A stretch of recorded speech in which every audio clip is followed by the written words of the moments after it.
guys? Welcome back to my channel. Today I'm going to be giving you 5 fitness tips that have really helped me throughout my entire fitness journey, and hopefully you can use these tips to get you started, or even if you haven't just gotten started, maybe you're in a little bit of a rut or need some sort of little pick-me-up or motivation, or just need to switch things up, something that will help you keep going throughout your fitness journey to help you stay on track. So if that is something that you're interested in watching, please stay tuned. But before we do so, be sure to give this video a thumbs up if you enjoyed them. And if you have any fitness tips that you'd like to share, make sure you comment them down below to help the rest of the community out and kind of keep everybody accountable and motivated to get started or continue their momentum throughout their fitness journey. All right, guys, let's get into this video. First tip that I want to give you is to start off small. Start with a very small goal, especially if you're just starting off. It might seem very fun to kind of tell yourself like, yeah, I'm gonna start working out and I'm gonna be working out 6 days a week and we're gonna get this and we're gonna do this and yada yada yada. And that's great and all, but especially if you're just getting started, giving yourself such a big goal like that and such a big commitment is probably not going to be realistic for something to attain long term. So if you're just starting out, maybe working out twice a week, even 3 times a week, something like that. Something that is very attainable so that you stick to your plan and don't find it so like restrictive and get bored of it easily. It should be fun. So something that is realistic within your schedule definitely will help you out. Which leads me into my next tip, which is scheduling your gym days. This is seriously going to help you stay on track. And I hadn't really done this for quite some time, and I recently started to be like, okay, these are my scheduled gym days, and at least I have something to look forward to throughout the week, and that being my rest day. So for me, because I am competing at the moment, I have to work out literally 6 days a week, which I don't recommend for anybody because that is just really tough to, you know, abide by. But if you are competing, that just might be your schedule. It is what it is. But for me, before the week even begins, on Sunday, I'm planning out my rest days. So I look at my work schedule and decide, okay, I prefer to have my rest days on Fridays or Saturdays. So I plan them out and I decide, okay, this is gonna be my rest day and that's what my rest day is gonna be. And at least throughout the entire week, I have something to look forward to. Aside from that, I'm also scheduling what body parts I'm working on, and this has seriously changed the game for me, because I used to walk into the gym and just be like, well, what am I working on today? Back? Okay, sure. And then all of a sudden there's like nothing for me to use because it's so busy. And then I'm like, you know what, screw it. We're gonna do biceps and triceps, because I haven't done that in, I don't know, a couple days now. Like, there was just no structure to it. So now for me, I schedule certain body parts that I work on throughout the week. That being, for example, Mondays is leg day for me. I'm working out by myself. I don't have my coach on Mondays. So I wanna get that leg day out of the way. I am starting off strong because as the week progresses, Lord knows that I do not want to be working out on the toughest body parts unless my coach is training me, and then I just really have no excuse, right? So do something like that. Schedule your gym days and then schedule those parts or those workouts that you're actually going to be doing throughout the week. That way you, 1, stay on track, 2, look forward to that amazing earned rest day. Third tip has seriously, I've stuck by this tip since I first started working out. Well, not really. At first, I didn't do this. So what I'm talking about before I like make you go on a guessing game is having a workout buddy. So when I first started working out, I didn't have a workout buddy. I just went to the gym, kind of went, didn't go. Like, there was nobody to keep me accountable. So when I finally started working out with my boyfriend, we literally kept each other on track because he wanted to go to the gym and I wanted to go to the gym, and it was great, right?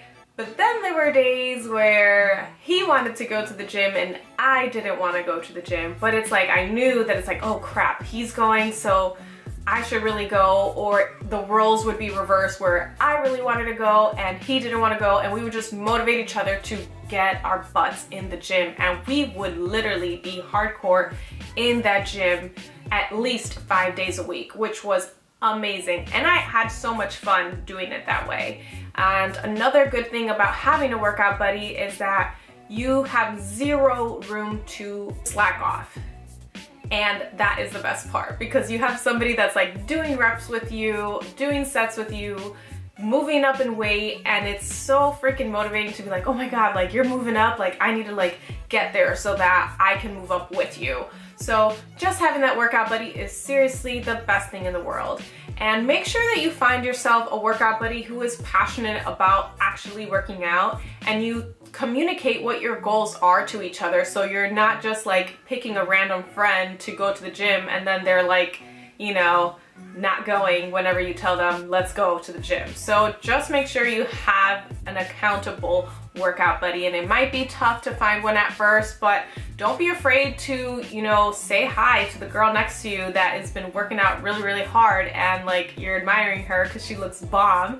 I know I sure have my little girl crushes at the gym, but like, you know, it's fun to like make friends at the gym too, because those are the people that are literally always there. You see them all the time, so maybe they need a accountability buddy as well. So you just never know. Make friends at the gym and find yourself a workout buddy. Another kind of go around to this whole workout buddy thing is if your schedules are completely different. I'm shouting out Leo right now for this because he told me that he was doing this with his friend, and I was like, that is seriously genius. So what I'm talking about is they both plan to work out on the same day. However, their schedules are completely different, so it's almost a little, not necessarily impossible, but it's hard for them to get into the gym together. So they plan the day, like, okay, we're working out this day. I'm assuming that's how it goes. And then they text each other like, all right, just got into the gym, or I just finished my workout. Make sure you go today. Like,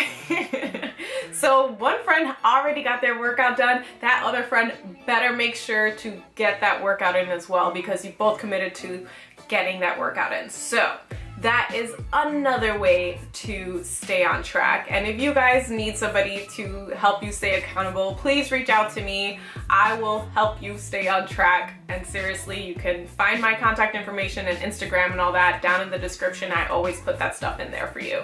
So I will help you, and I will get you to stay motivated and to stay accountable to yourself to get into the gym. This next tip, seriously, is what I think got me motivated to stay on track, and that was to swap one thing that was bad for something that was good.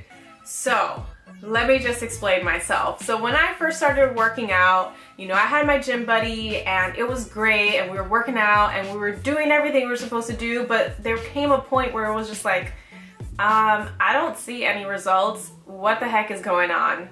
Well, when you're like serving yourself like 3 cups of pop in each meal, like you shouldn't probably be wondering why you haven't seen any results. And that was me. Literally, I was pouring 2 to 3 cups of squirt with each meal. And I love squirt. Or I was like drinking Coke all the time, like just so much pop, literally. And comment down below, do you say pop or do you say soda? Okay, and which one was your favorite if you still drink pop? So I remember like reading some article that popped up out of nowhere for me that was just like, well, not out of nowhere, because I was like looking like, why am I not seeing results? Why am I not seeing results? And like one thing was like, drink water. And I'm like, well, I already drink water, but I'm like, really, drink water? So I'm like, I decided to challenge myself and Saul to be like, all right, no more pop for an entire month. We literally cut that crap out of our lives and just stuck to water. And that seriously created the most amazing habit ever. And literally ever since, it is very rare for me to drink pop. And now, like, literally that's all I drink. I just drink water. And sometimes in that first month when we were doing this challenge, we were like, let's like look at our like abs and see what the difference would look like our bloating and all this stuff. And it really did make a huge difference that I was like, I'm gonna keep drinking water. But during that time frame, it was getting a little bit boring, like, ugh, like water is so boring, especially like if you're used to drinking pop 24/7 or any sort of like sugary drinks.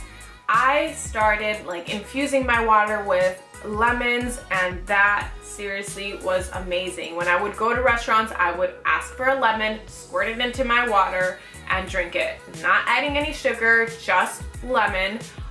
And then I started getting creative. I started adding cucumbers or, you know, adding a little like couple slices of strawberry, but predominantly I was just doing water and lemon. That was like my jam, and it's still my jam. When I go to a restaurant, I literally ask for water and lemon. And like literally like the servers will always be like, lime or lemon? And I'm like, lime. Really, I want lime instead, but you know, whatever. Sometimes I say lemon because in Spanish, limon, whatever. It's kind of like almost a little twisted around, and people always think lime is lima, and well, it is. Limon? Okay, hold up. Lime is lima, limon is lime. Bruh, I'm like freaking confusing the shiznit out of myself. Usually when people talk about this, I'm like really good at like saying like, no, this is that, but I think it's because I'm on camera right now that I'm just getting really nervous. Okay, lemon, that is, whatever. I know the difference, okay? I promise you. I promise you I know the difference. Let's just move on from this tip. But seriously, try that for an entire month and it'll change your life. And I'm not saying that I don't drink pop. I still drink pop, especially if I'm like going out to eat and I'm having a burger. I have to have a nice, delicious Coke alongside of it. But, you know, as time progresses, new inventions, new products, not inventions, but like new products come out into the market. You know, you start switching it up. There's like sugar-free options, and Coke Zero is seriously amazing, but not sponsored. But Coca-Cola, holla at your girl. Making those little adjustments in your daily life will seriously make a difference. It doesn't seem like it at first, but it truly will. My camera died, so hopefully I look the same. I'm positioned the same, zoomed in the same as I was previously. The last tip that I want to leave you off with is to switch it up. So when I first started, I hated the treadmill. I seriously was frightened of this thing. I had this vision in my head that when I would get on the treadmill, I would literally fly off. Like if I started running, I was going to, that was my fear. And then I got over that fear and it was great. I was literally running a mile every single time I would get on the treadmill. And this would be every day that I would go to the gym when I first started. I would literally run a mile 5 days a week, which was crazy. I was like, yes, I feel so good. Like to be able to get away from like this blockage that I had in my mind of being so scared of getting on the treadmill. But then I ran my first 5K and I hated the treadmill. I hated running. I'm like, I need to do something else for cardio, and I didn't really know what that was, and I just simply was just tired of getting on the treadmill, to be completely honest with you. I would switch it up and have like a little tennis match with my workout buddy. Once a week we would go and play tennis, which was so much fun. And even if you're not trying to just replace cardio with something else, maybe you don't want to go into a gym in a particular day for whatever reason and you want to switch it up, go do something outside. It is just so much more fun to have your workout outside, and it literally would make me break a sweat every single time we would play tennis, and that was just so much fun. Or we would ride our bikes to the gym and then ride our bikes back home. That was so much fun too. It really just keeps it exciting. And if you can't do something outdoors because maybe you live in Chicago and it's like really cold in the winter, but you still want to get your fitness on, go take a class somewhere at a studio. There's Core Power, F45, Orange Theory, all of those like really amazing fun classes, group classes that you could do, or even at your gym, they probably offer free classes that you can take as well. Do something that is completely different and maybe even out of your comfort zone. Afterwards, you'll be so happy that you gave it a shot because it's something completely different and you're giving your body something of a change, and it just is more motivating when you go back into your other workouts that you've consistently done, because it gives you something to look forward to every time you do want to switch it up. And yeah, those are my tips. I hope you enjoyed this video. I hope that this really does help you out. And like I said earlier, please be sure to comment your fitness tips down in the comments below. These are not all of my fitness tips. I have tons more, but I just wanted to keep this video nice and concise and a nice little easy way to get you started or get you out of that like rut that you may be going through right now. So like I said, give this video a thumbs up, and if you are new to my channel, be sure to subscribe for more videos like this. Alright guys, I love you guys so much. I will see you in the next video. Bye!